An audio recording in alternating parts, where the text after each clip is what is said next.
I intuitively sought out things that changed my state. And the more I did that, the more I felt better.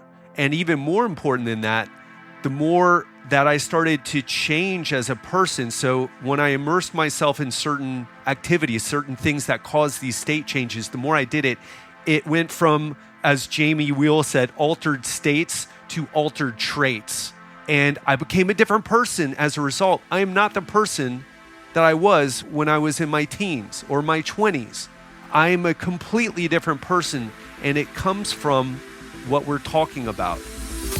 That is Ted Ryce, and this is episode 255 of Wellness Force Radio, where we discover the physical and emotional intelligence to live life well. Welcome back to another episode. In this conversation, I sit down live and in person with the one and only Ted Ryce, the host of Legendary Life podcast, who has become a very close friend of mine.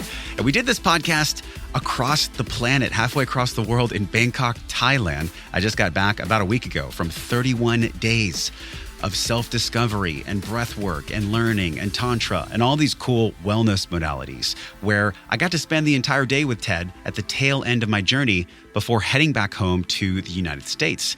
And speaking of coming home, I have had quite the challenge. I don't know if you guys can relate to this. Coming home from a foreign country, adjusting to the faster pace, and really the freneticism that we have here in the United States. A lot of podcasts I'm going to be publishing in the future. Wellness Force is going to be focused on really the practical strategies that all of us can do to change our physical and mental state to meet these demands of the high stress, the fast-paced living in our modern world. Because in the month of December, I was riding motorbikes around this island in Thailand called Koh Phangan, doing ecstatic dance and a 5-day intensive Soma breath work with Niraj Naik from episode 249, which, by the way, if you haven't heard that podcast, 249 is a do not miss episode.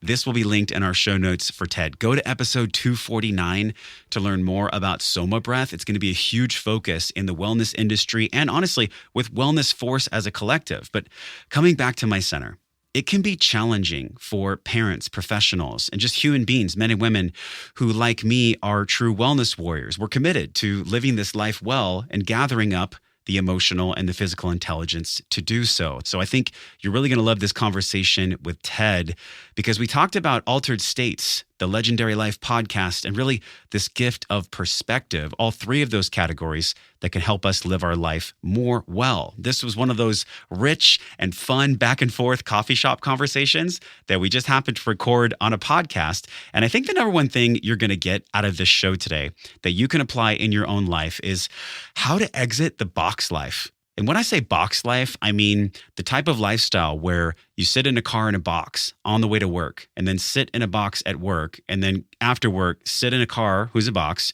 come home and then sit in front of a TV or a computer that's a box. I know this is not the kind of life that you deserve or that you want. So we're going through the strategies and the reflection points that Ted and I have both learned, and also some story around Ted's experience at Rhythmia Life Advancement Center in Costa Rica so that you can actually apply some of these things to your life. I'll share personally about the things I've learned in Asia that I'm instituting now at home back in America. And Ted will share his experience of overcoming adversity, why he left Miami to be a digital nomad, how using plant medicine through the lens of personal growth and also altered states of consciousness has allowed him to increase his love, specifically with his father, but also in his life. We talk about the rise of consciousness, and this is a really fascinating point in the conversation about the middle part, where we understand how to connect with our tribe and use some of these altered states to up-level our vibration, the energy that we bring to the world, so we can live our life well. And living life well is almost impossible unless we're feeding this physical body, this meat suit, with the right nutrition. So this is why our podcast is sponsored by Organifi, my friends right here in San Diego, the creators of the ashwagandha-infused green juice. Now, I'm doubling down in January and February on my green juice. I've been a huge fan of the red with the cordyceps, but lately, since I got back from Thailand, I've been feeling more stress in general, just getting used to the faster American pace. So this ashwagandha that's infused in the green juice has been scientifically proven to assist the human body in adapting to higher levels of stress. But it's not the only adaptogen in this green juice. There's also turmeric, red beets, and spirulina, and a host of other deep down mitochondrial energizing ingredients. I mean, think of this. green juice, really, as the most powerful replacement to take the place of a 2 p.m. coffee.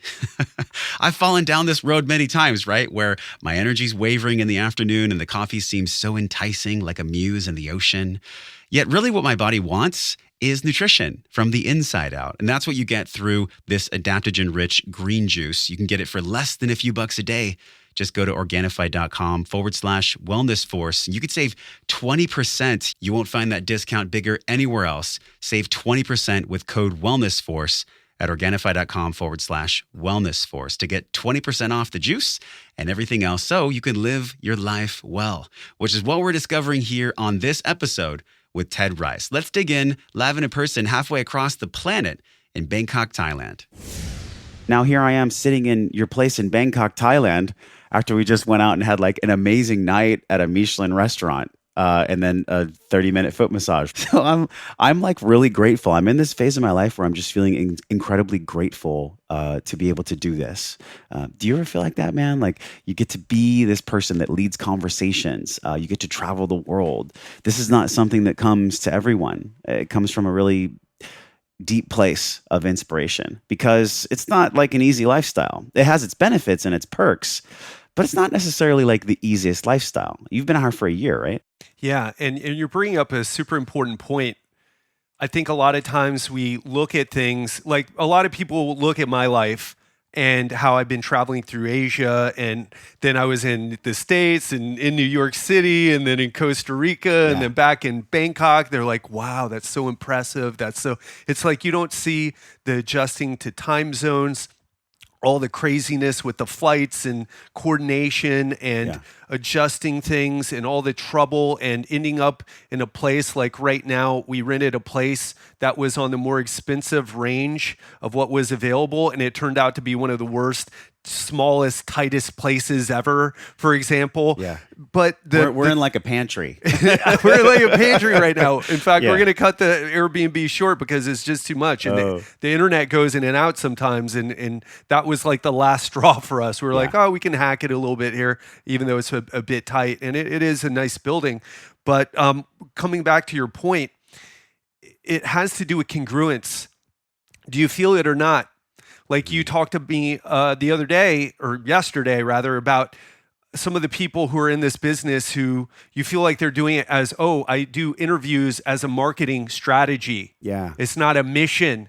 This isn't marketing for me, it's a mission. Yeah. And I know that's the same for you too. Yeah. And if you're wondering like, what is the right thing for you to do? It has to do with that concept. Are you congruent with it or not? Because if you are, you can overcome any obstacle. But if you're not, the smallest thing kicks your ass. Yeah, man. This alignment versus the hustle. I did 5 days of breathing we were talking about, the breathwork at the island, the Koh Phangan Island with the Soma crew. And I was like going through the first 3 days and we were doing this intention setting while in state with breathing.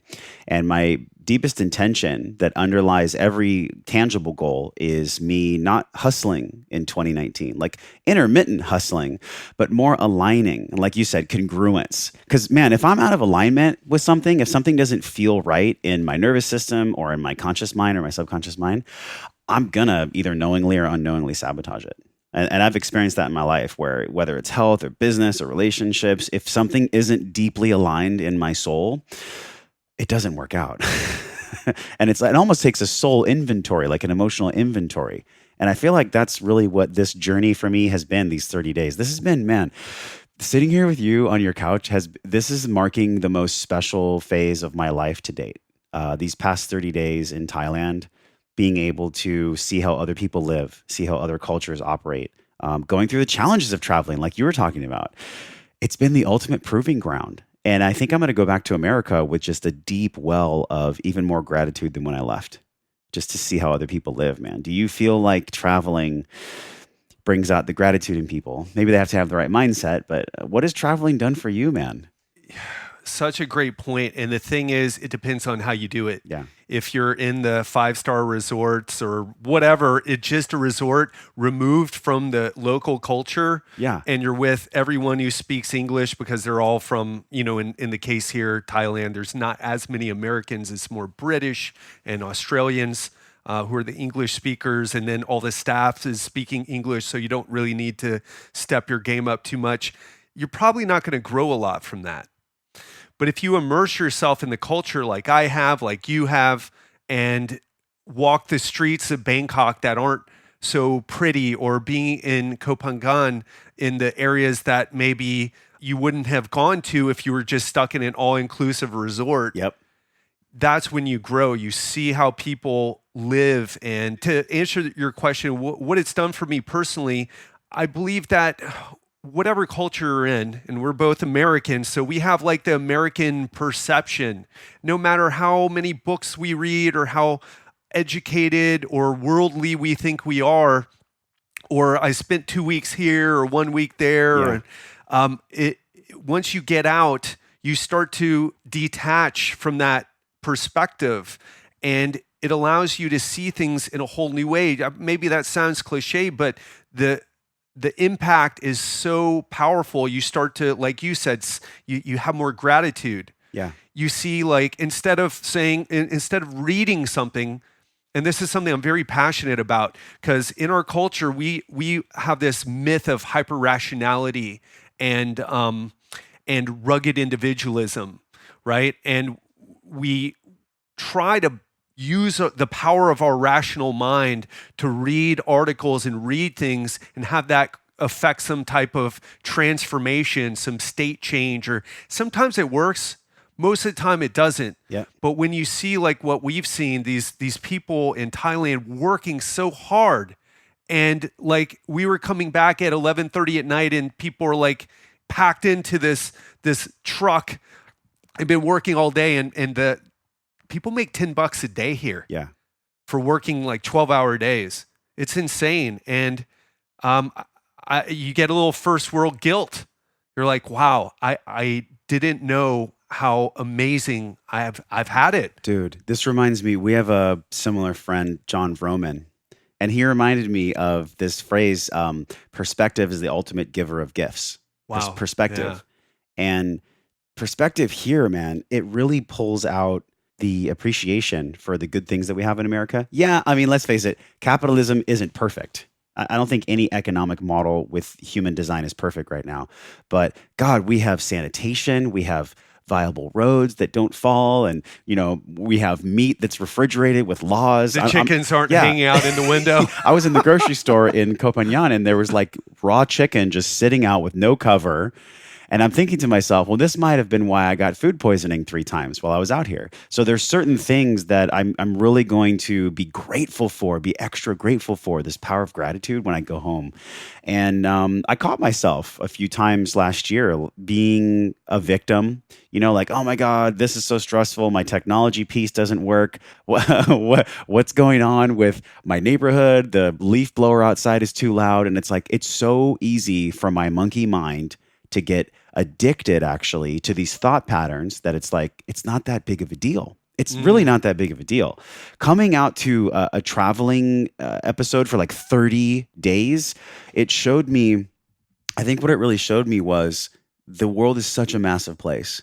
And anytime that I'm stuck in a moment where I feel like I'm a victim or things are so hard, all I have to do is take a deep breath and shift my perspective to how these people live out here, or how this isn't even that bad, actually. There's places in the world that are way worse. You were telling me about Vietnam. What's up with Vietnam? Vietnam is insane. So it's probably 20 years behind Thailand. And for those of you who haven't been to Thailand, I mean, it's a wonderful place. There are a lot of issues with it, but it's a wonderful place. It's very comfortable. The people are very tolerant. Some people have bad times here, but that's usually because they end up in a purely tourist area. And then, of course, people are going to eventually realize, oh, tourists, the exchange rate is just insane.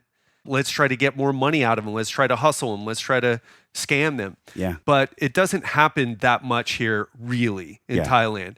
And in Vietnam, it's just it was recently opened up maybe a couple of decades ago, maybe 20 years ago, because the government's communist. And you really get the feeling there because you arrive in Saigon or Ho Chi Minh, Saigon, Ho Chi Minh City is the same thing, but or Hanoi, the two major cities in Vietnam, and you see these big posters of Ho Chi Minh, the liberator of Vietnam. You also see, being American, by the way, you also see a lot of, they're very proud over their victory of the U.S. And at the same time, they're not attached to the war and what it did to them like Americans are. For Americans, Vietnam War was a big deal. But in Vietnam, they were under 1,000 years of occupation by the Chinese. And then the French, occupation by the French. It was French Indochina. Then the Japanese took over in World War II. And according to the government in Vietnam, millions of people starved to death because of the Japanese appropriating all the rice and the food. And then it was back to the French after the Allies won World War II. And then the American War happens after it. So the American War with Vietnam was just a little blip. And so they have this troubled history, but right now the economy is just booming. But you go over there to talk about how it feels on the street. Yeah. In Thailand, there's plenty of places to walk. I mean, you and I have been walking all over Bangkok, and it's really like that everywhere I've been. Some parts of Bangkok are like Las Vegas. They have like Prada and Louis Vuitton. I'm just like, where are we again? The malls are insane. Yeah. And we didn't even really go up and down to really check them out because it wasn't, it was just, I wanted to show you a brief glimpse of it. Yeah. But in Vietnam, man, there's no place to walk on the sidewalks because people park their motorbikes there, and it's just you're walking in the street and motorbikes are coming very close to you. Again, it's about maybe 20 years behind in terms of that. And they're very, in one way, they learn more English than Thai people in general. But on the other side, there's people who really hustle you. And if you're in the wrong mindset, you can get rubbed the wrong way by it. Giselle had some tough situations with a fruit lady. Oh, with a fruit lady? Well, she's just... I didn't know the fruit ladies could be so cunning. They're just like... I know, it's crazy. And the fruit people here in Thailand, they're like, you're paying 20 baht, which is like 66 cents nothing. For a thing of fruit. It's insane. Yeah. And so you're buying all this fruit. They're very respectful. And if you give them too much money, they'll give it back to you. In Vietnam, it's going to be more like you're not going to see that money. They're not going to give you the change type of situation. So it's a great place to go for the experience. But if it's your first time in Southeast Asia, definitely come to Thailand. Man, Thailand's beautiful. And the people here are loving and kind and open. And there's just a slower pace of life. Now, granted, you could argue on one side, oh, well, the reason the pace of life is slower is because they spend most of their day doing all these activities that maybe are challenging, and they've just gotten used to this slower pace of life because they're more connected to each other. I feel like when human beings go through hardship or struggle or adversity, it really bonds them. I know I felt this, man. Last year when I was at Rhythmia and the Mark Divine event, and even this breathwork event, anything I've done with a core group of people, it really bonds me in friendship, energetically bonds me to them. Do you feel like this too? Like, have you done things with groups of people? I know we're going to talk about your Rhythmia experience, man, but the core group of people that you have been through experiences with, it energetically connects you to them. I believe that 100%. And more importantly than believing it, you feel it happen. You feel the barriers break down, the ego, that the persona that we put up starts to dissolve. And you see, because they're puking or huffing and puffing or struggling with what they're doing. I mean, I haven't done the Unbeatable Mind event, but I've seen the videos. I saw the video of you going through it and the running and the being up all night. Did you see where Mark Divine was pouring ice water on my back on my birthday? Yeah. Yeah, exactly. And you're all suffering together. And that goes back to the point I was making about Western culture and like that rugged individualism. Because I say, oh, well, I'm this guy and you're that guy. And here's what I'm better than you. We always compare, right? And you see that right now on Instagram. And some people are, looking down at people. Some people are looking up to people. But when you get in that type of experience, it really shows you how similar everyone else is. Yeah. And who you are. It's a connector to a self-identity, and that self-identity can be stripped away. Yeah. Because I think that's what people are really looking for, is just finding who they are. I think that's one component. There's maybe 4 components of why I went on the travel. And one of them was, who am I when things are hard? Where do I go? You mean your Thailand trip? My Thailand trip, and just I think traveling in general for the rest of my life. Like, this has sparked a passion for me. Which really, man, I was inspired by you. A year ago, I remember I was driving on the freeway with my earbuds, and when we were talking, you're like, you know what, man, I'm gonna get the fuck out of Miami. I am leaving Miami. I do not like these people that drive their Lamborghinis and have perfect bodies and fake molded, injected this and that. And I was inspired by you. I was inspired by you leaving this normalcy, this huge training career you built there and your business out there. And then when I actually pulled the trigger on my ticket, I felt a little bit of fear. Like, did you feel? Excellent. And that's when I knew I was on the right path. Because going back to these like 3 or 4 things that I wanted out of traveling, one of them was, where do I go when things are hard? What can I learn about myself by putting myself in a new environment? Like a true N=1. Did you feel the fear when you first made the trip out to Asia? Because you sold everything you owned, right? You put it in storage. I felt apprehension, fear, nervousness going to Rhythmia. I did not feel it going to Asia, and there's a very important reason why. I was so low in Miami that there was no way. People are like, hey, you haven't been to Thailand before? Nope. But you're moving there? All my clients would ask that. And I'm like, yeah, I'm going. They're like, whoa, you're my hero. And it's like, not really. I'm so beaten down and so like, I didn't talk about this, but I was so low. I felt like my soul was being crushed every day. And I went through the grind and I showed up to my clients and I did the best that I could. I showed up the best that I could, but I inside was miserable. I was really miserable. The podcast thing wasn't going the way that it was going well, but we weren't monetizing it properly because I thought it would just be an easier transition to get out of personal training. Yeah. So I was still stuck. I was learning. I had this dual life. I was interviewing people and I felt on top of the world. I was helping my coaching clients. They were getting great results and we were building this connection. They were having transformations, breakthroughs on top of the world. Then I go train my clients. And by the way, there's nothing wrong with my clients or personal trainer or what I was doing. Yeah, we need trainers. It was me. Yes. It was just, again, like what we were talking about. I wasn't aligned with it anymore, but I was like, it was so out of alignment for me, dragging me back down. And I just was living this dual life where I was on top of the world and then I was at so low, And again, it was mostly internal. My clients weren't treating me bad or doing anything. But I felt so bad that I needed to get out of it. I needed to escape. Dude, what do you think it was then? Like, what was the deepest splinter in your soul about training? What was it? It wasn't about training. It wasn't a deep splinter that was about training. It was, I have this mission to do. I've got this story, which we can, talk about later in Rhythmia. I felt like, I'm really attached to this story a little bit. And people help me stay attached to it by telling me how inspiring my story is.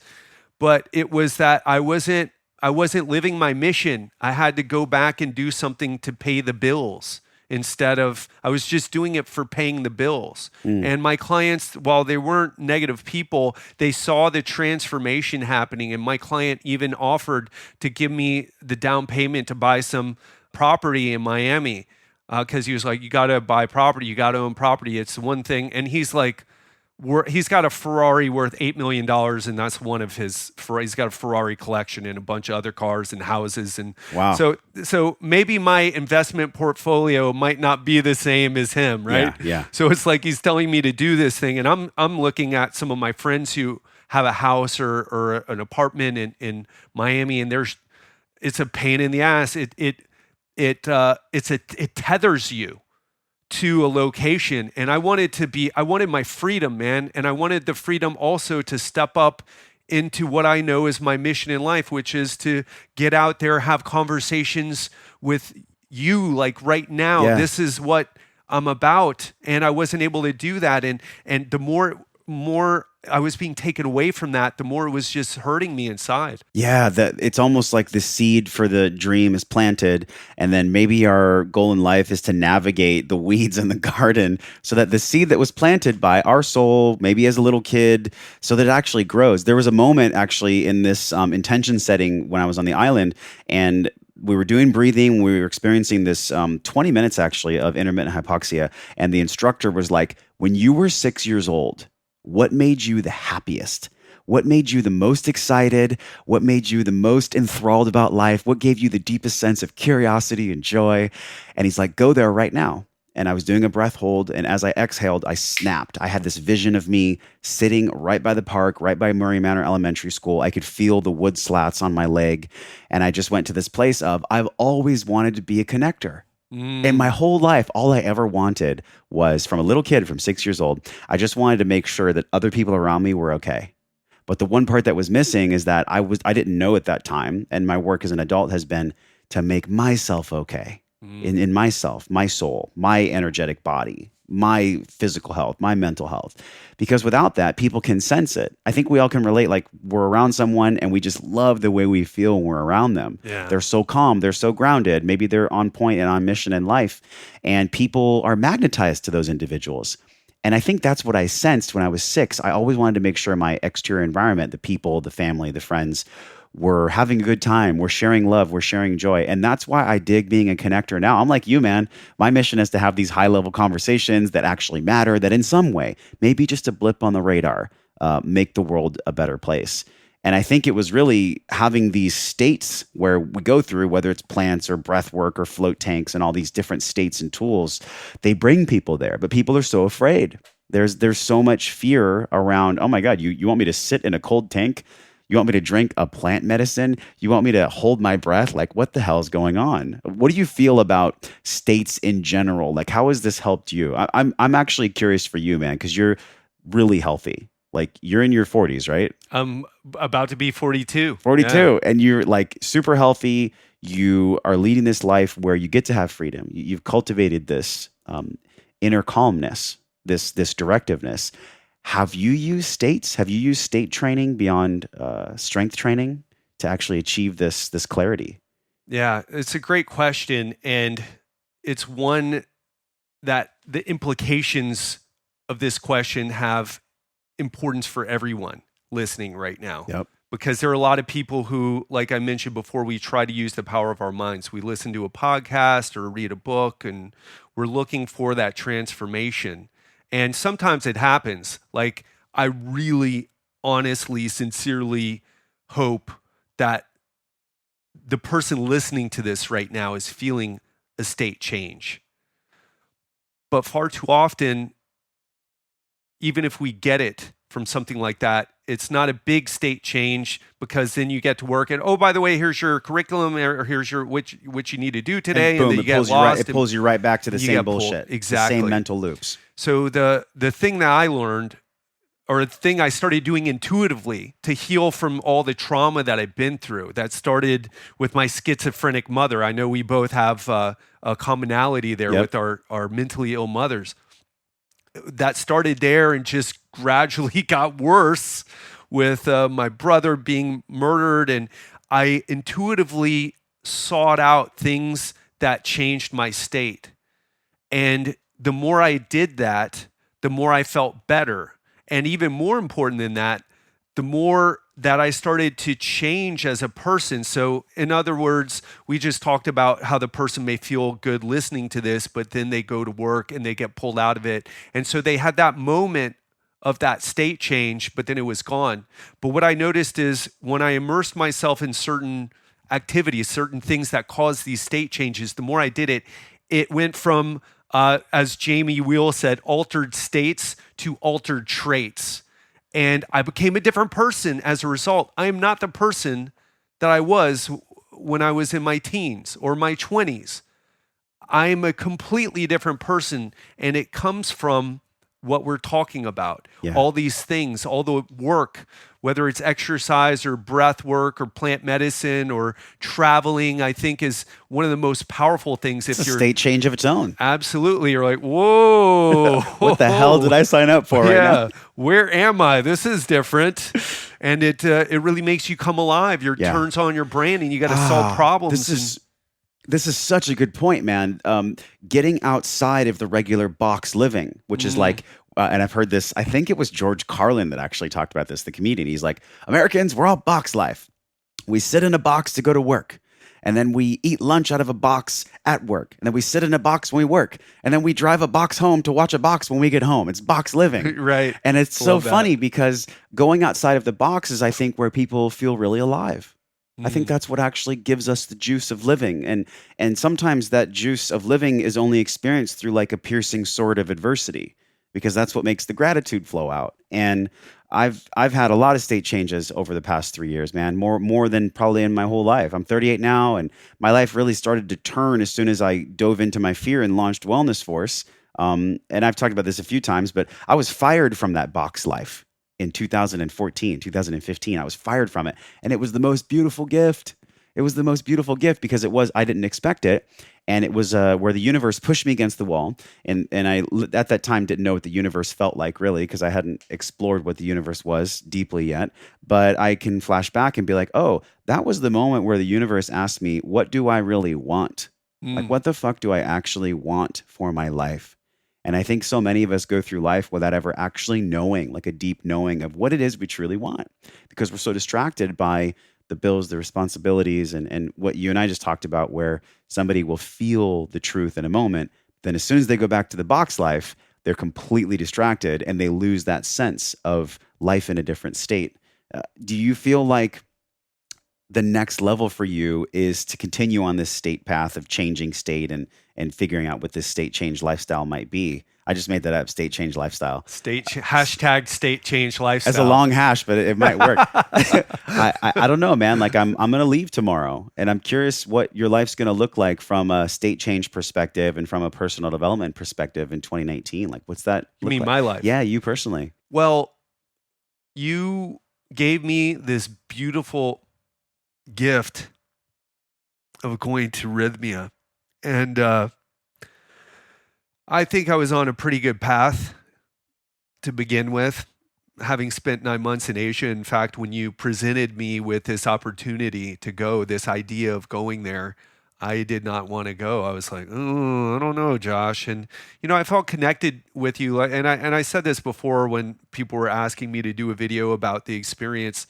And I said, I felt like there was a different, a disconnection of like, some of the words that you use, the soul, the universe, and I didn't really connect. I got too caught up in the words you were using instead of the actual communication, the message you were trying to say. Yeah. And for me, I'm like, I don't think Josh kind of gets where I'm at. I mean, I've been meditating and hanging out in Thailand and Buddhism and feeding elephants and giving them mud baths and really just exploring an ancient culture and just soaking it in at a very deep level. And so I was like, well, I don't know. I don't know if I want to dredge up the past, because I have a long history of psychedelic use. I was heavily involved in that scene in my teenage years. In fact, I sold LSD, which I've never talked about before, but it was a brief thing, but it led me to these experiences that ultimately I was listening to Terence McKenna at that time. I wanted to become a neuroscientist at that time. I wanted to learn about ethnobotany and neuropsychopharmacology. I just thought there was something there. I was reading maps when it was printed in a magazine type of thing. They don't even do that anymore, I would imagine. But it was like a real life newsletter. Like a pamphlet. Yeah. And they had all these studies and it was super fringe. Now it's not at all. Now we have like the author, Michael Pollan, going on the Colbert Show talking about psychedelic mushrooms. Exactly. How to change your mind. Now it's like commonplace. A huge awakening happening. And I decided to go, because the quote came up to me from Joseph Campbell that the cave you fear to enter holds the treasure that you seek. And it came to me when I was thinking about going and feeling the fear. And I talked to Dr. Jeff, the medical director at Rhythmia, and he made me feel comfortable about the physical implications of taking this stuff. Because the science is important to you, as it should be to everyone, actually. Yeah.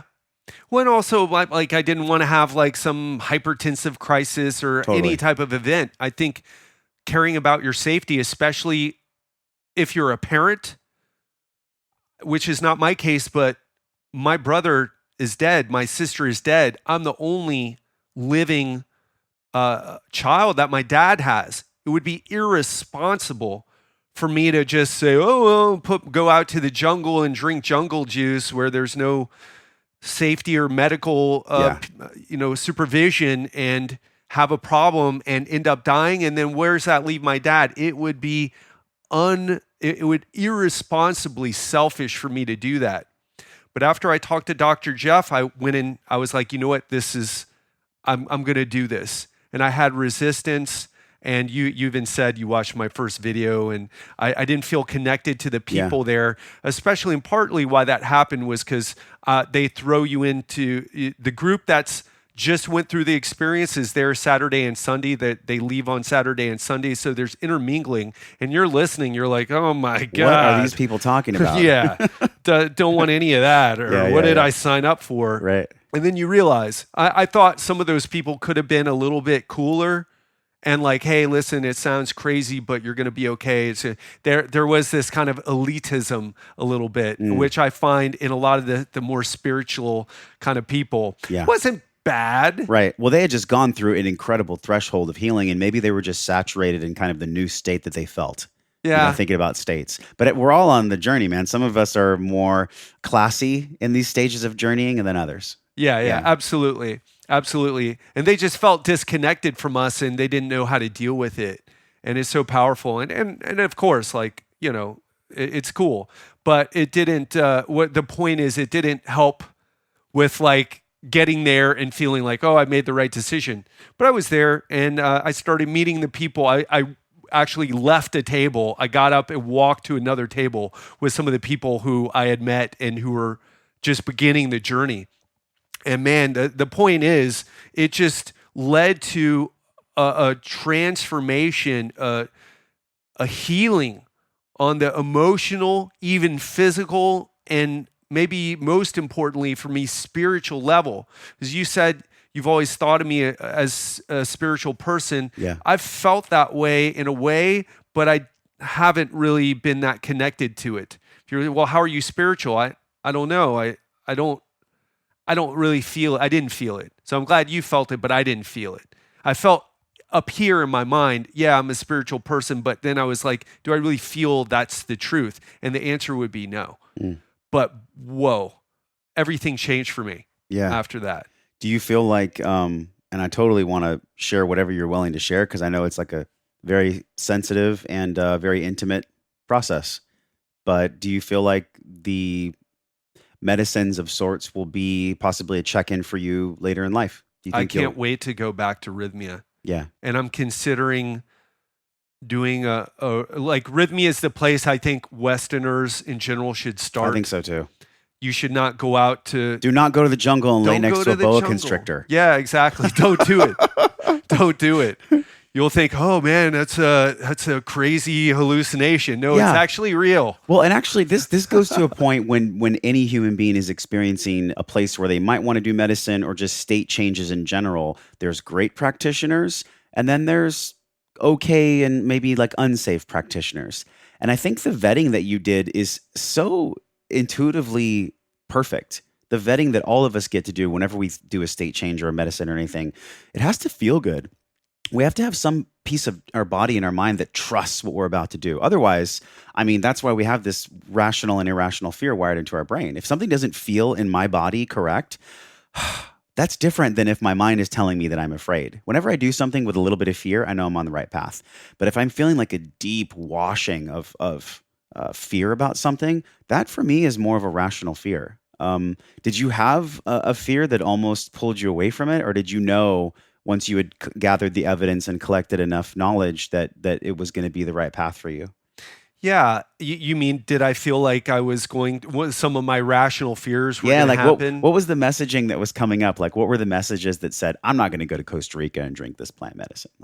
So I was thinking of, like, from my previous experiences with LSD, psilocybin, mescaline, I know what happens. They're all similar. Although ayahuasca is very different, it's got a lot of similarities. And to be honest, I mean, it's mushrooms are probably second, but ayahuasca is just, wow, what a powerful medicine, because it really is, if used in that context of the ceremonies that go on in Rythmia and other places, it is medicinal in its effects.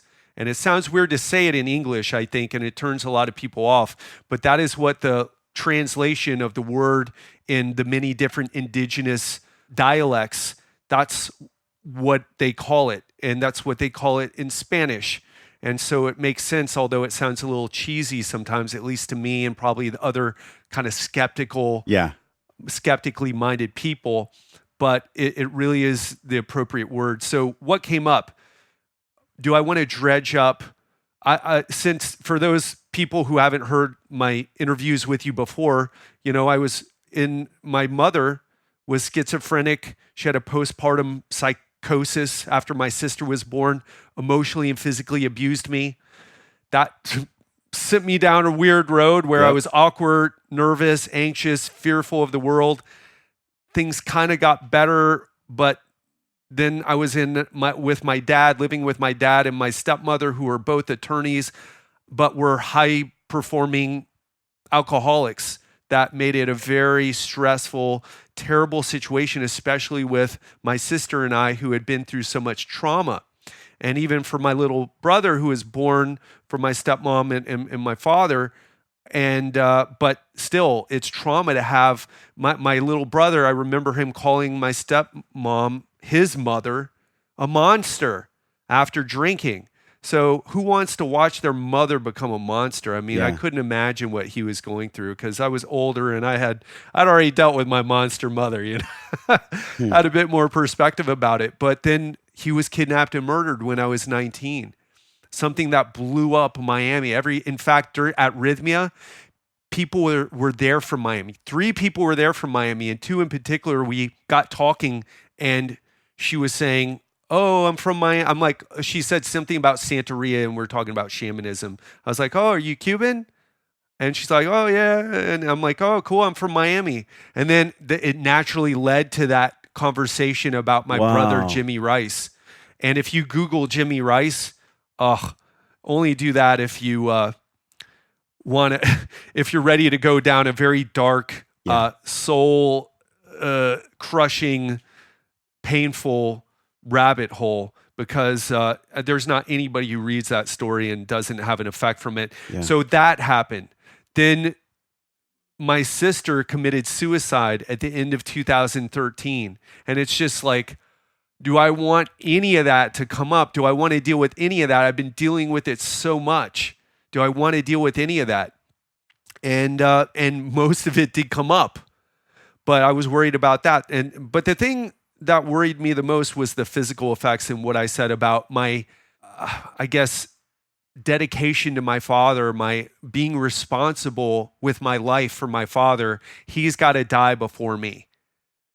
He cannot be the other way around. He cannot, unless, meaning if there's anything that I can do in my power, right? We don't have the ability to control when we die or when we not, but we do have the ability to make choices that put us into high-risk situations or not. And so I was unwilling to do that, but once I found out it's not really a high-risk situation, and there's these 70-year-old people who are going there out of shape, overweight, if they can do it, I'm going to be okay. My heart's in particular. There's people that go there. I was in ceremony, and there were people that were extremely obese, and I thought to myself, isn't this going to hurt them? And no, it's actually going to heal them. Right. That's the whole point of it all. It's almost like the things in life that sometimes are the most good for us, the most healing for us.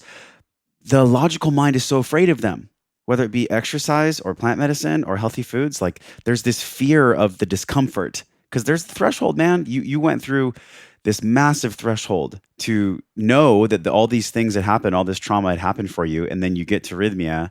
I can only imagine, because I had my stories, I had my stuff come up too. We haven't had a chance to talk about that. I had my stuff come up too, and I think what stops people from doing talk therapy, plant medicine, breathing, holotropic breathing, and anything that'll get down into the meat, that'll actually get down to the real fucking truth. I think what scares people the most is what they're going to find. what's actually down there.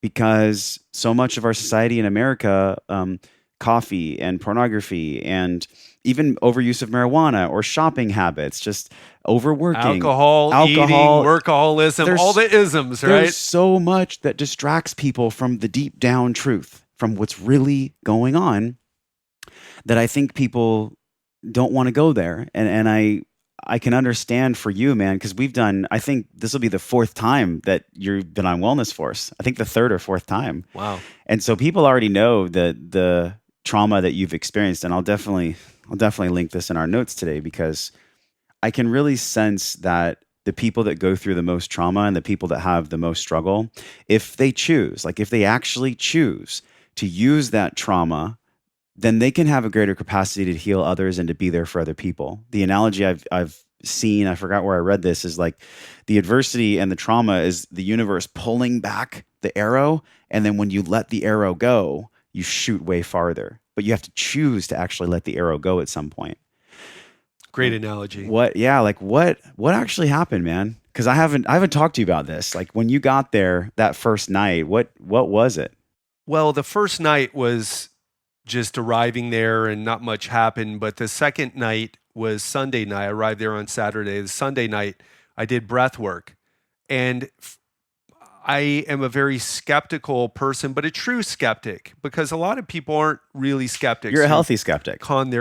Yeah, and I believe it's a true skeptic, because I think a lot of people just are prejudiced against anything that doesn't fit with their view of how things should work. And you mentioned people are afraid of what they might find deep down inside. I think that's the case for some people, but I think there's also another level of people who, if it's just so outside, they're so entrenched in the mindset of the culture that they're in, that just anything outside of it, they're prejudiced against. And we have this bias of rationality instead of like experience. And so anyway, I was open. I was there. I was open. So I went to the breathwork ceremony. Did not expect much to happen. People were telling me they cried because there was a breathwork ceremony on Saturday night, but I was feeling awful from the night before. And long story, no need to get into it, but just really sleep deprived, and I felt like I needed to go to bed. It was funny because I was like, dude, make sure you go out there on full sleep, because you asked me. You said that. Yeah, you asked me, like, how'd you prepare to go to Rhythmia? And I was like, well, if I could do it all over again, I would have not had a 10-hour layover sleeping on the floor in Miami airport. Exactly. Yeah. And you were so right about that, because even though they do try to break you down during, no need to show up that way. No need to show up tired. And there is a level that I think is healthy, and then it starts to become not healthy. I never got to the unhealthy, but I could see how it could happen, especially if you were, doing a lot of drugs or drinking. That's why there's a diet. That's why there's a process to prepare for any kind of state change, especially medicine. Yeah. Prepare your body, prepare your mind. Yeah, there's a process. Absolutely. And so we got into that breathwork ceremony, and I started doing it, and I followed the directions 100%. I was there to give it a try and experience whether it worked or not, or just to see what happened, because I love experimentation.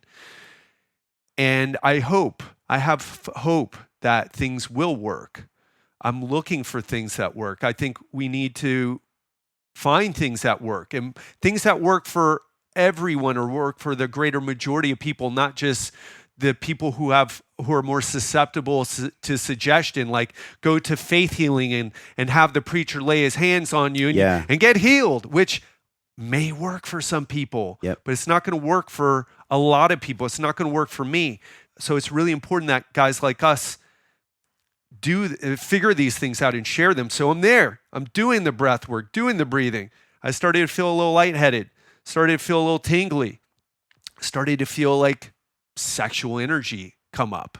And those led to thoughts. And then I started realizing this sexual energy, for me, I connected it, at least in that experience, in that moment, with a desire to have children. I'm about to be 42, and I don't have children, and I deeply desire, I think I'd be an amazing dad, even though I've got some issues to clean up. I really do want to have that. And if I don't have kids, my DNA is dead. It's a dead end. Yeah. Not that it's in one way so horrible, because you can always adopt, but I I really feel like I want to have a version of me for whatever reason. That's the way I feel. Everything else I would say around that would be a rationalization. It's a feeling. So that came up. And then I thought about my wife who, we have a really difficult relationship because we work together, we live together, we've struggled together. And I've started thinking about all the struggle that I've had and just what we've been through together and how we've overcome and how we made it out to Asia. And I just started weeping. And I started weeping more. And it just kept going and going. And for those of you who haven't been to Rhythmia, which actually I met someone who came there from you, Caroline. Oh, Caroline. Yeah. Cool. Yeah. And we had to talk about you and why she was there. And so I started crying and someone came. People are there all times during these sessions to help you. And people came over and laid their hands on me and it helped calm down the crying. But then I started crying more. And at one point, someone took my hand, who I later met who it was, but took my hand and said something about asking if I was okay. And I was like, I am so okay. I'm better than okay. I'm 100% okay. I'm better than okay. Because it was just a cathartic release. It wasn't me like, oh my God, my life is fucked. Oh, I was just releasing things that I had been suppressed. One of the things I also realized is that relationship with my wife, we're around each other all the time. In fact, one thing I learned, not to go off on too many tangents, but I learned from Rhythmia that I used to have rituals of my own to stir up the emotions inside. Now, I did it with alcohol and watching, like I'd watch Pink Floyd The Wall. I'd watch things that affected me emotionally and got me to cry and got me thinking about my brother and my sister and my mother, and I would do it regularly. And I haven't done any of those things because I've just been with this person all the time. And I think she's probably experienced the same, but for me, I need that catharsis, and I haven't had it. And so years, and we've been together 5 years, so that started coming out. And that was like, whoa, what just happened? This is powerful. I want to learn more about it. Because if someone like me, who's a true, I'm a hard person to convince. I'm very, I'm not quite this way as much after Rhythmia, but I'm like, all right, you're full of shit. Let's see if you can convince me if I'm wrong. Yeah. I'm open to being convinced, but you're probably full of shit. Most people are. Yeah, man. I think you're a believer in the Socratic method. Like, prove it to me, and then we'll reverse engineer it, and we'll see if it's actually true. It's a good way of putting it. Yeah. So that was the first night, and then the plant medicine, the second major night, or my third night there on Monday night.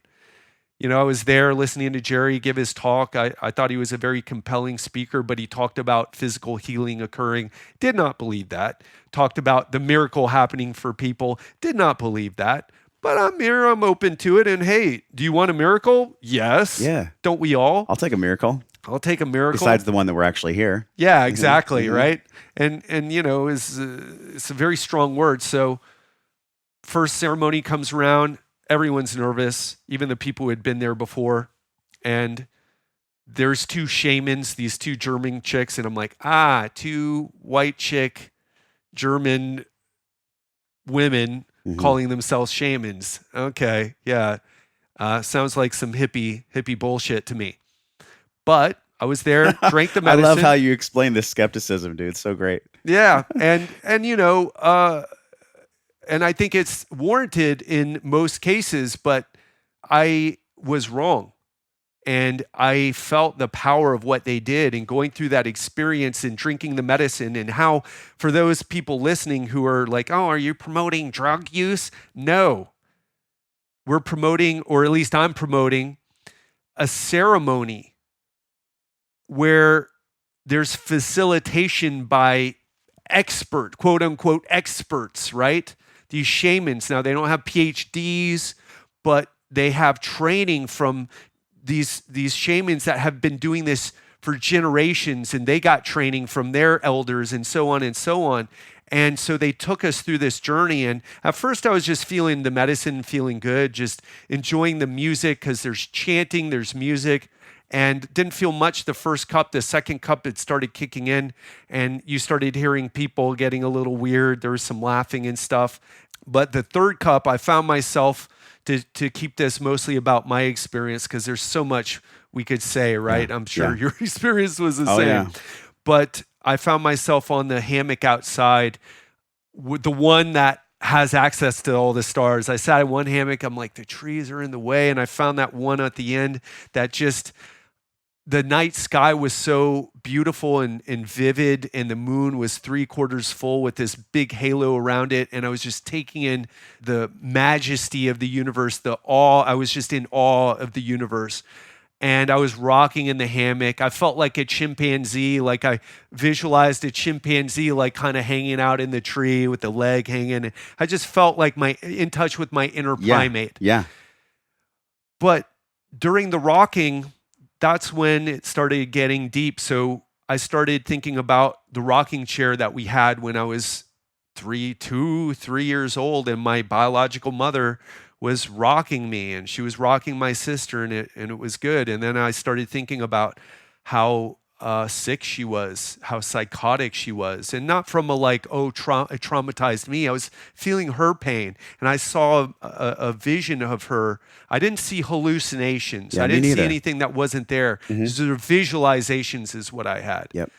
And I visualized her, and the vision of her, it was like a person who was broken, who didn't look right. Then the facial features were off, and I just felt, I was like, how do I deal with this? How do I deal with this fact, this broken mother, this psychotic mother that I had, and and the pain that she was in? Because she didn't die in a car accident, Josh. I haven't really talked about this, but in car accidents, you lose control, you hit something, you get killed. Someone hits you, you get killed. She ran a police roadblock, no signs of braking, ran into a tree and died instantly. And usually in traffic accidents, there's signs of braking. And she died. And I was supposed to go over there that weekend, my sister and I didn't want to go over there. It was traumatizing to be around her. She smoked all the time, which I actually learned recently. Schizophrenics smoke more because it helps them modulate their illness. And she was taking medication, and she would do weird things. It was literally child abuse. Or maybe, literally it is, but it wasn't from a physical way. She wasn't physically abusing us, but being around her illness, it was traumatizing. Yeah. And I just didn't want to go. And this is me thinking about it years later, but I was 14 This is you at the thinking time. about this on the hammock, looking up at the night sky. All this is coming through in that moment. Yeah. Like all these deep lessons are starting to kind of well up. Yeah. And, in the thoughts and everything, just the mixture of the history and the symbolism and the feelings. And I just felt like, how do I handle this? Well, I handle it with love. It became the obvious answer, and it's something that you hear with everyone. You handle it with love, and I sent her love, and I gave her a hug, and I just sent her my love, and it became very obvious that that's the secret, right? But I also started thinking about my dad and how much he had been through. And it was great because it wasn't about me and my suffering. It wasn't about my story. It was about other people, which I think is so important for healing, or if you've been through something, you need to get outside your personal experience and what happened to me and why does this happen to me and how it affects me. You got to think about the other people involved. And so I'm really grateful that that's where things went. But I started thinking about my dad and what he'd gone through. And I started making the connections between his physical body, how he's 75, but he's in really bad shape. And I spent some time with him before coming there, and we had such a good time. I brought him a Buddha head from Chiang Mai and brought him these other things. But we connected at a really great level that left him in such a high place before I left. And so anyway, I thought about his pain, and I saw him all broken, and I realized, everybody looks at me as a strong one because I work out and I do martial arts and all this stuff, the brown belt in Brazilian Jiu-Jitsu, but I really realized I need to do that stuff. He didn't even need to. He's so psychologically strong that he has been just tuckering, literally limping along and dealing with it. But I started to realize maybe I haven't showed him that I loved him enough. Maybe he still thinks I hold things against him because he made some bad decisions, a lot of bad decisions. Yeah. But I 100% sincerely don't hold anything against him. I want him to know that I love him, and I don't want him to think of that. And I started weeping. I started weeping uncontrollably, and really weird. And I don't know if we really should talk about this too much if you want to stay on my story, but you lead the way. But someone started laughing as I was weeping because I was crying pretty loud, and it was silent in the Maloka, the place where all the other people were. Yeah. And someone started laughing. And at first I was like, motherfucker, I've been bullied. Are you laughing at my pain? Right. Because I am an expert at hurting people now. Not just, I will be happy to go and give you some pain so you can experience a little bit. How interesting that you left the actual healing and the actual moment that you were in and got pulled and distracted by him. And really, how does medicine amplify who we actually are? Yeah. Right? I mean, how many times in normal life do human beings, you included, get distracted from what's really important to you, what's actually aligned with you, based on something that the universe or the world puts in our path to distract us? How funny is that? I think you're bringing up a really important point, and I'll tell you how I look at it. So in one way, he took me away from that. And just to finish the story so people don't think like I went over and like started You did not nonsense. kick this guy's ass. No. in the Maloka. I listened instead I checked in with myself. Do I hear hostility or bullying or any type of negativity directed towards me? And I didn't. And it was a powerful moment because I think sometimes I take things personally. And I'm quick to react like that because I'm like defensive. I was like, no, nobody is going to hurt me anymore without getting hurt back. Seriously. So I checked in and I was like, you know what? I don't sense any of that. I truly don't feel that. And then I started laughing. And you're saying something interesting. Sometimes we get distracted from our own experience by what someone else is doing. And in that situation, I would make the point that we're supposed to be affected by each other. That's why we're in a group. At least in this situation, maybe if I was doing it alone, and maybe there's a certain situation where I will do something like that alone. But in this situation, we're together and they wanted us. They didn't want me on the hammock. They didn't want you outside. They wanted us together to affect each other. And he changed my state and I started laughing. And then I felt a connection with him. I didn't even know who it was.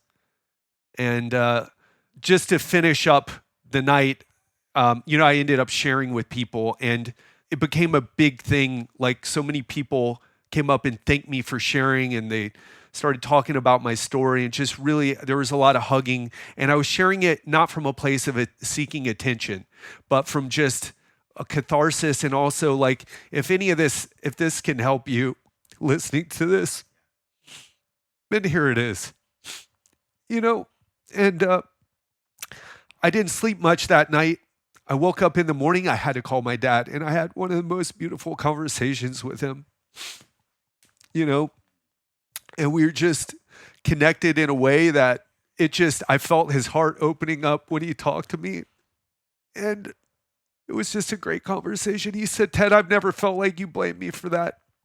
And I realized I've been good at showing love, but I feel like I haven't been good in communicating it because I think both are important. What you do is your actions speak louder than words, but both are important, I believe. Yeah. And so I just showered him with love, and we just had this beautiful conversation and it changed everything for me, that conversation, and it changed everything in my relationship with him. Man, Ted, thank you so much for just being you, dude. And just for going through this learning. Soul school. Soul school. This world is great. This world is kind of like a soul school, isn't it? Yeah. And I almost feel like what you've given people right now, and I feel it in my chest, man, in my throat, is this permission. It's like a huge permission slip. The Willy Wonka, the golden ticket? Like, ayahuasca is not some panacea that's going to heal the world with just doing ayahuasca. Nope. No. But It is a ticket. It's a permission slip to feel what's actually true in ourselves, and your connection to your father and like showering him with love and connecting with him. Oh man, this is what the world needs. And it's not about being a hippie. It's not about being in a cult. It has nothing to do with that. It's really about how quickly can we go to the truth, and can we just live in that truth as much as humanly possible? Whether it's through podcasting or through dancing, I don't know, whatever your dream is in life, can you just live there? And it's not exactly the easiest path, man. I think that's why so many people don't live a path of truth, because there's a lot more fear. Look how much emotion is coming out of you right now. Like, this is not an easy place to explore. I know that I'll go back to Rhythmia, and I think it's going to be probably in the summertime of this year. And maybe we'll go together. Maybe we'll go together. I would love that. Yeah. But I'm already I'm not going to lay next to you in the bed, though. That would be too much. Right. We get to have our own experiences. Yeah. But I'm already feeling this deep calling to have even more love with my mom, even more healing with my dad. I still have some work to do with my father, even more of a close, loving connection with my brother. And the final one for me, man, and it's actually one of the things that brought me out to Thailand, was to really think about, who am I as a man? Who am I as a human being? Who am I as Josh Trent? And what do I really have to offer to a beautiful, loving, connected woman? Yeah. You shared that with me yesterday. Yeah. And it's very powerful. This is like a big piece of what I felt when I was at Rhythmia. Was there was the fourth night, which is like the biggest night there. And I'm standing by the fire, and I had a really bad experience in about an hour or two before that, because I made a mistake and I broke the sacred silence. It's really a big deal when you're going through ayahuasca journey to keep the sacred silence, to not talk to any other people. Hearing them is one thing, because you can bounce energy off one another. But I made the mistake of going down this really dark rabbit hole because I broke the rules.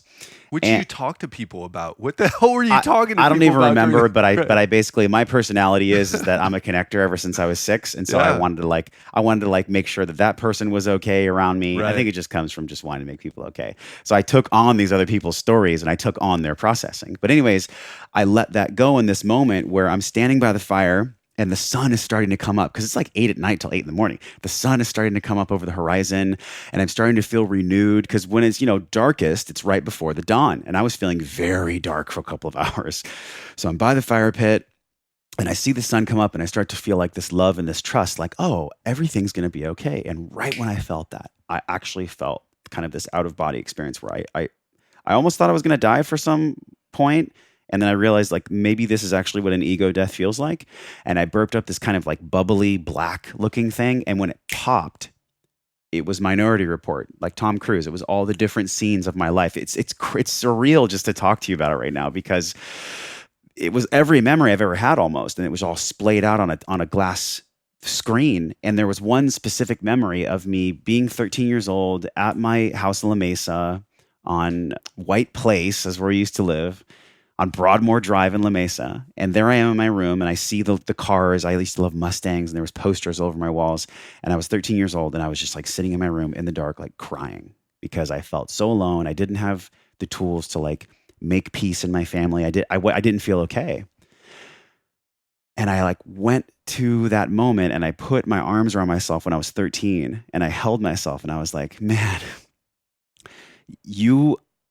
none of that was your fault. And that'll never happen to you again. And I got you from now on. That's beautiful. And it gives me a welling of emotion right now to talk about it, because it's the things that happen in our childhood that we can use as adults to reconnect with the same love that brought you closer to your dad. It's that exact same love. And love doesn't always connect with science. Love and science are kind of at odds a lot in our current world. And I think that it's our respect and our work in both the love and the science, combining the two, that really leads to a great life. And I still have my work to do, man. I don't have it all figured out, obviously.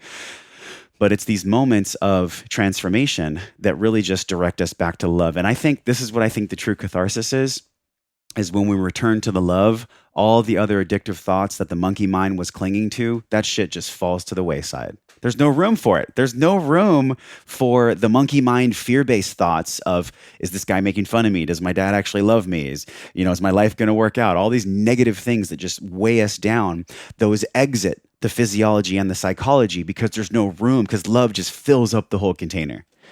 And I'm just really curious how this is going to unfold for both of us in 2019. This is such a special moment because at the end of this year, I know we're going to check in again. And my sense is that all the relationships in my life are going to be enriched this year. Because if you would have told me you and I would have been having this kind of a conversation when I started Wellness First, I'd have been like, hell no, are you crazy? Me too. I'm not going to drink ayahuasca in a jungle and talk about my emotions and my heart space. Like, I came from a training background in football where you'd throw dirt on it and get back out there. And this is like a totally new experience for me in life. But I'm realizing, Ted, and this is why I've had so much fun with you for this day in Bangkok. You and we can talk about silly things, crazy things, science-based things, wellness things, and then we can have a conversation like this that brings people to their knees of truth. That's beautifully stated. Yeah. I just want to throw something in there. You said that love and science are at odds. And the way I like to think about it is that the feelings, the experience, whether it's love or something else, realization, it's hard to quantify with scientific instruments. It's very subjective, but it's the most important thing. Checking in with yourself intuitively and knowing that something is right, knowing that something, like, for example, you and I both feel a certain way by doing this conversation, talking with each other and hanging out last night. I feel amazing right now. Me too. Yeah. How do you quantify that scientifically? I don't think there's any tool to do it. And I don't think there's a need to. I don't think there's a need to. There's not a need to either. But for those people who are searching, science can be something that leads them to a place where, they have something with more evidence showing the effectiveness. And I think that's a good thing. And I think what other people do as well is going by experience. However, some people are going to be more affected or more suggestible, like what Joe Dispenza talks about in You Are the Placebo. Yes. People who are more suggestible, they might go to faith healing, get someone to lay their hands or get some Reiki and feel a lot from it. That's awesome. But we all need to find what works for us, and we all need to check in internally and not use research paper or randomized controlled studies or a guru telling us what to do. We need to check in internally because we have the answer. Nobody else. Everyone else is just a guide or giving some suggestions. They could be good, they could be bad, but you have the answer. This is such a fantastic point. I did a 10-day Vipassana 2 years ago, and at the end of it, Goenka, who's like the facilitator, the main guy who created it, the Vipassana, he said, just like anything in life, take what resonates with you and leave the rest. And Bruce Lee has said this in some form, I believe, as well. It's exactly what you're talking about. Because what resonates with me from a Rubik's Cube kind of a fit with my physiology, with my nervous system, with my mind, my heart, is going to be totally different than what resonates with Ted Ryce. Totally different. And rightly so, because you're a different human being, different soul than I am. So the point that I'm getting at is I think when we look at what is true, what science says is true, it's true to a point. Mm-hmm. And it's true based on whatever variables were in their epidemiological study or what have you. I think what we're coming to now as a society is that whether you look at the sine wave of scientific growth and technology exponentially coming up, you can also see, and I feel this in a lot of different health and wellness and fitness circles, there is this sine wave of consciousness that's rising as well. And it gives me more than just hope. It gives me trust. It gives me trust that this world, our species, our society is going to expand our consciousness. And that's actually what's going to bring more abundance, more economic success, more peace, more interaction from this egalitarian way, man. We're meant to support each other. We are meant to care for one another. We're meant to be in a tribe. This is why people resonate with your show, because they want to be a part of this legendary life. They want to lead a legendary life. Or people that are in Wellness Force, they want to be a modern day wellness warrior because, man, this world is not set up for us to be anything but. It's a very challenging world. We have distractions that pull us away from what you and I just talked about, this source of love. And I guess really what it means for me this year in 2019, man, is doing as much work as I can so that I'm taking care of myself.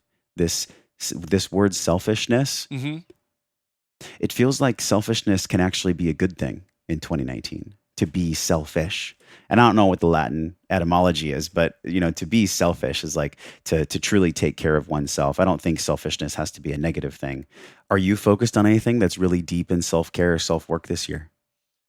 Yeah, I want to do more of the work that I did at Rhythmia. I want to explore breath work. I want to go back to Rhythmia. I want to, what I noticed, like, I think we're good. I mean, you can ask me more about what happened. It got weirder and crazier and sometimes very dark. And, I've shared those if you're interested, and we don't go in. You've done some really good videos on Facebook that I'm going to put in the show notes for this. There was a 45-minute one that you did.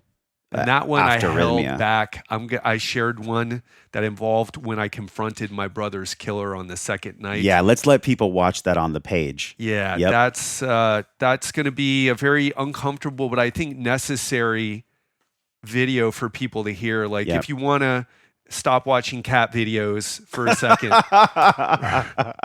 And if you want to experience transformation from watching something that's very difficult, it's probably one of the hardest videos anybody will ever watch. I haven't even put it up yet.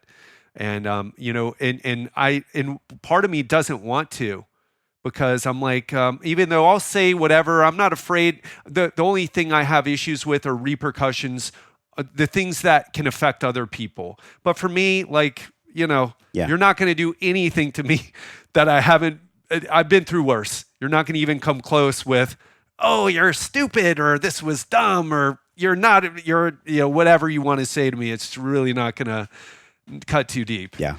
So anyway, I'll put it up. I'll share it with you, and I'll let you be the judge. But like I said, I didn't even want to put it up, and that's why I was like, you know what, I need to put it up. Yeah. Just like I needed to go to Rhythmia when I felt that fear. Can we talk about this one piece, because it relates to not only our conversation, your work, and just I think all of our work as human beings, is this kind of swinging pendulum of when do I share and speak my truth versus when do I hold back because maybe my truth spoken out loud in a moment doesn't necessarily serve the collective. And that for me has been a learning curve that I think maybe it'll just be a learning curve for my whole life. When do I share? When am I oversharing? When am I sharing something that'll actually be a catharsis for someone else? Dude, I know people hearing this are feeling it in their stomach, in their chest, in their heart. Multiple moments where you've shared and I've shared. This is why we're here as human beings, is to help each other and to go through this healing and catharsis together. But when we look at the actual unfolding of this in life, I'm just not sure if there's ever going to be a template to operate of when do I share, when do I not share. I think it's just up to the human, So should you post the video? I don't know. Do you feel like you should? That's kind of the answer, isn't it? Well, I think the answer is this. Why are you sharing? Are you trying to get likes and comments and social? Because this, if it gets a lot of comments, it's going to be some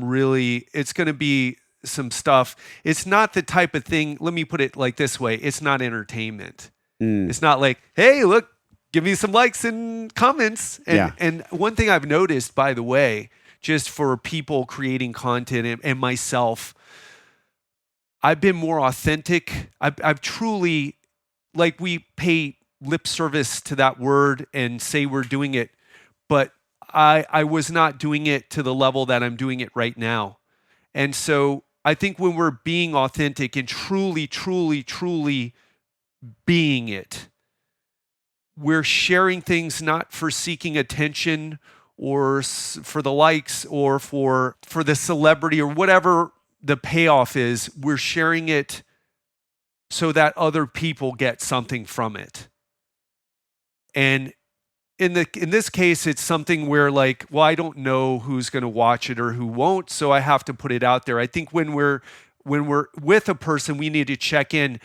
Like, maybe someone's sharing a problem with you, and you have the answer, and you want to share it. Yeah. And it's like, well, is that what they really need? Or do they just need to be listened to? Or are they a person who just keeps coming back and just with their emotional vomit, and they're using you as an emotional tampon, as one of my psychologist friend used to say, and she's a female, by the way, a woman, not a guy like, oh, it's abusing me. No, it's a woman who came up with it. And I think then it's up to you to kind of set that boundary and cut the relationship off. But if you check in and if it's authentic, if it feels like it's really coming out of making a difference, and I think you can know because you'll see the state change in the person. Totally. And if you don't see the state change, then what you did wasn't good, or maybe you shared it from an inauthentic place or a more self-serving. Being selfish is one thing, being self-serving is another. I love that you brought this up, man, because I've been thinking about this in my own business, in my own life. Can I check in with that almost compass that you've described? Can I check in with my compass of, am I about to put out a piece of content that I know will get better marketing, more emails, more likes? And that's constantly a thing. And I think any single person that creates content for a living that actually helps other people, it's going to be this kind of octopus, almost really attractive power that has to be modulated correctly, because there's a power of putting out content and swaying people's opinion and getting something that a creator would want in a manipulative way. And I think I love the way you said that. It's like, check in with myself before I do anything at all. And am I doing this to truly serve other people? Well, if that's the case, then cool. If I'm doing this, whatever it is, even if it's a post of just my thoughts for the day, is that coming from me truly wanting it to affect somebody else in a positive way? Yeah. I think that's the ultimate barometer, man, the barometer of truth. And you have my promise, and everyone listening, and I know you feel this way too, that's going to be my ethos for the whole year. That is a cool moment, man, because my whole ethos for this entire year is to be sharing authentically, vulnerably, just like we've done in this conversation. And even if it makes me feel uncomfortable, which is probably the best time to share, I'm going to be really mindful too, to not use the podcast or media to be where I just spew out my cathartic release either, because I think there's an operating framework that gets to be taken into consideration of, and I see a lot of people doing this on social, where they'll say, I had a really rough day today, and they'll just kind of spew for 20 minutes.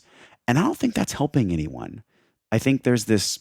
It's helping you. It's self-serving. Yeah, it might be self-serving. It might be helping the creator spew to their audience, and people might connect with it. But I don't know. I think different things resonate with different people, and that's maybe what Goenka was talking about at the end of the Vipassana. So it's like, people are listening to our conversation, connect with the things that you connect with, and leave the rest, man. Because nobody's Ted Ryce, nobody's Josh Trent. Like, you are who you are, and I am who I am.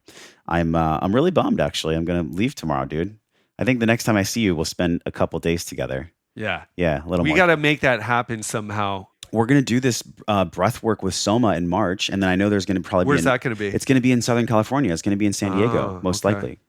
And so this year, I would love to do some breath work with you. And actually just anyone. I think the world needs more breath work. I think there's a stair step. We talked about state change a ton in our show today. Like I just have this sense that breath work can be the conduit or the key that unlocks people's deeper exploration, whether it be plant medicine or something else. But I think anyone can breathe. I mean, shoot, dude, men, women, old, young. No excuse not to try that. All of us can breathe, man. Yeah. I'm really grateful for you as a friend. I'm really grateful for you as a creator, that you're out there in the world doing your thing, man. I see how bright you're shining, and I like how I feel when I'm around you. And I just really honor your path. I honor what you've created so far. And I'm just so excited for what you're going to create in the future, Ted. Me too, man. And thanks so much for saying that, for making the time to come over here. I just knew we had to connect.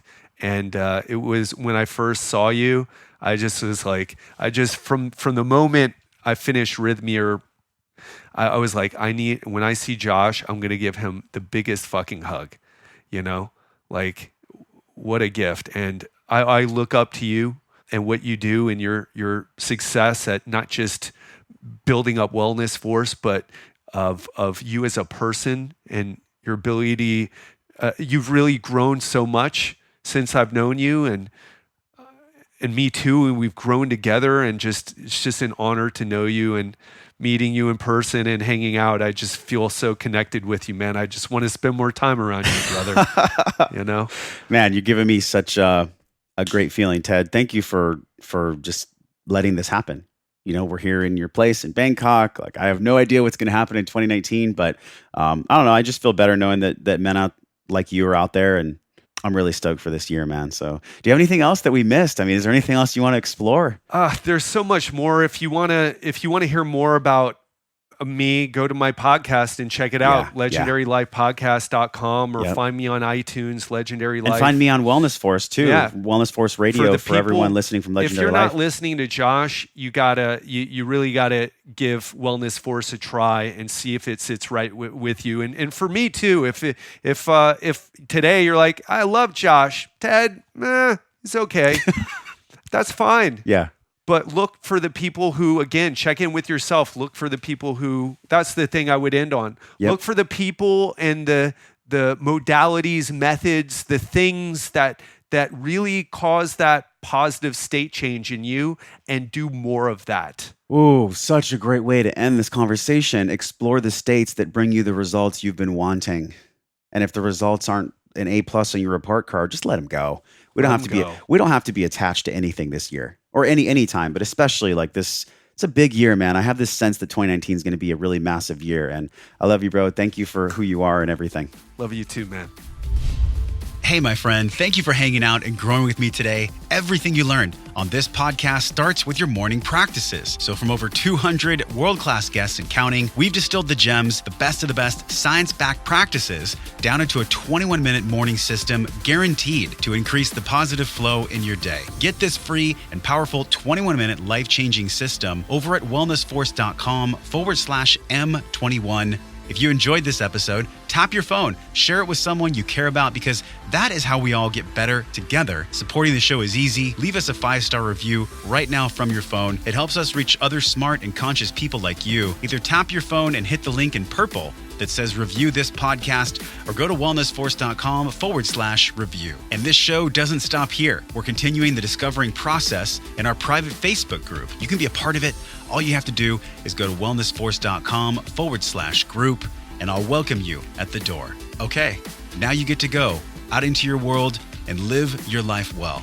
So until I see you again real soon, I'm wishing you love and wellness.